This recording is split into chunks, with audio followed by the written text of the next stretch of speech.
let us proceed with the third one, best buy. O dito, paano natin malalaman na sulit yung binili nating product? Okay, so best buy. Okay, when shopping, the product with the lowest unit price is considered the best buy. So sabi daw, kapag mababa yung price, makakonsider na daw na sulit yung binili mong produkto.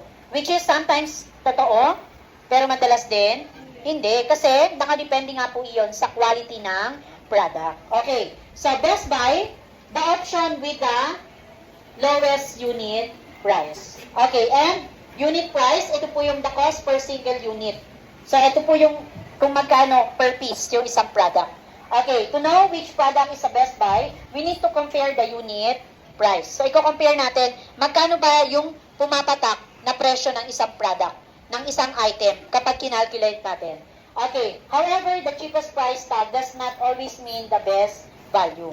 Kasi nga yung iba product, binababaan nila yung price kasi nga may damage, pwedeng may damage na yung product. Or, binabaan nila yung price kasi meron na silang bagong design. Halimbawa sa damit, di ba? So, yearly, nagkakaroon ng iba't ibang pananamit, tama? At syempre, yung mga old na design ng damit, bababaan na yung presyo para lang ma-dispose nila. Okay, so these are the formulas on best buy. Unit price. How to identify the unit price? Unit price is equal to the total price divided by the quantity. When we say quantity, ano po yung quantity? Okay, quantity, the number of items, liters, kilograms, or unit in a package. Yung per item to.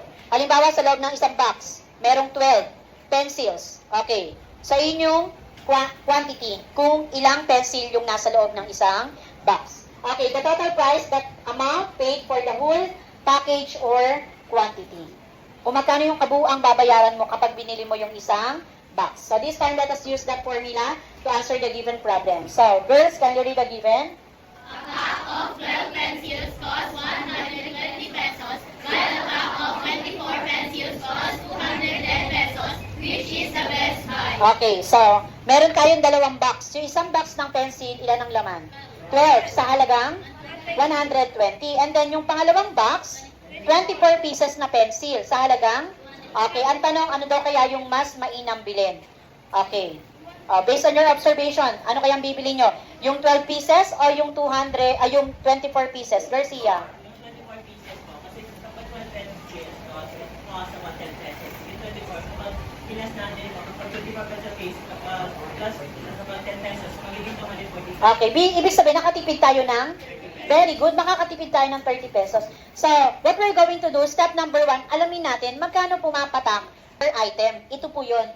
So, the unit price. Alamin natin magkano ang price ng isang item per piece. Okay. So, ang 12 pencils, magkano? Okay, ang gagawin natin, anak, yung total price na 120, i-divide lang natin ilang piraso. 120 divided by 12. Sa meaning, yung 12 pencils sa halagang 120, pumapalo siya ng 10 pesos per piece. Okay, ganun din yung gagawin natin sa pangalawa. Okay, so this will become unit price, 24 pencils naman, is equal to, magkano yung 24 pencils? Ito unahin natin, 210 divided by 24. And the answer is? 8.75. O anong mas mababa ang presyo? 8.75. So magiging best buy lang ito if they have the same quality. Halimbawa ito, Mongol. Dapat ito Mongol din para masabi natin nakatipid tayo. Pero kung yung 10 pesos ang tatak ay Mongol, tapos yung 8.75, hindi kilalang brand. Ano sa tingin nyo yung magiging best buy pa rin natin? Yung Mongol, kasi quality siya. Sugot na iyon ay matibay. Kasi bibili tayo ng medyo mura, tapos madali naman palang maputol. Di ba, parang ganun din po. Pag naputol, tasa ka ng tasa hanggang sa mabilis siyang lumiit at mabilis maubos. So, magiging best buy lang anak to kapag same brand, same quality. Do you understand? Sa meaning, kung same brand, ano ang mas best buy natin? Yung 12 pieces or 24 pieces? Okay, very good. So, the 24 pack of pencil is the best buy.